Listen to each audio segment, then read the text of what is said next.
Qəbul olunanların ali təhsil müəssisələri üzrə qeydiyyatı yalnız MyGov.az portalı üzərindən həyata keçirilir. Bu barədə Dövlət İmtahan Mərkəzi məlumat yayıb. Bildirilib ki, bunun üçün Elm və Təhsil Nazirliyinin müvafiq xidməti MyGov platformasında istifadəyə verilib. Qeydiyyat avqustun 28-dən 8 sentyabr saat 18:00-dək davam edəcək. Qəbul olunan şəxslər qeydiyyat üçün əvvəlcə MyGov ID vasitəsilə my.gov.az portalındakı şəxsi kabinetlərinə daxil olmalıdırlar. Daha sonra portalın xidmətlər bölməsinin qurumlar kateqoriyasından Elm və Təhsil Nazirliyini seçməli və burada təqdim olunan ali və orta ixtisas təhsil müəssisələrinə təhsil alanların qeydiyyatı xidmətinə keçid etməlidirlər.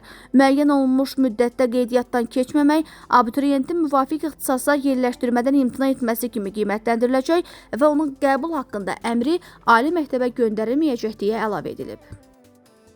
Ali məktəblərə qəbul ola bilməyən abituriyentlər üçün vakant plan yerləri üzrə ixtisas seçiminin keçiriləcəyi tarix açıqlanıb. Dövlət İmtahan Mərkəzinin məlumatına görə vakant yerlərə ixtisas seçimi avqustun 28-dən sentyabrın 2-dək internet vasitəsilə aparılacaq.